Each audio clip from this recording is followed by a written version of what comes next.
Baru-baru ini adik Atta Halilintar mantap menemui ayah Fuji, Haji Faisal. Wajah santai Tarik Halilintar berubah tegang saat berkunjung. Dikenal sebagai sosok periang, Tarik hanya menampilkan sedikit senyuman kemarin. Sementara Tarik diliputi ketegangan, Fuji justru terlihat salah tingkah. Adik Bibi Ardiansyah itu duduk menemani sang kekasih yang sedang pendekatan alias PDKT dengan ayahnya. Melihat wajah calon menantunya tak menampilkan senyuman, Haji Faisal bertindak.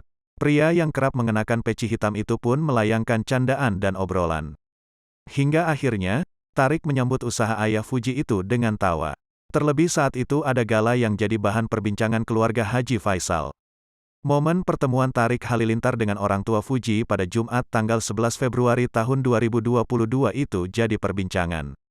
Fans garis mereka yang dinamai Tofu semringah saat tahu Tarik menghadap ayah dan ibu Fuji.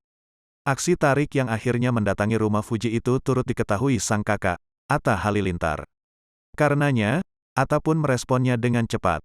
Suami Aurel itu langsung menelepon Haji Faisal terkait kedatangan sang adik.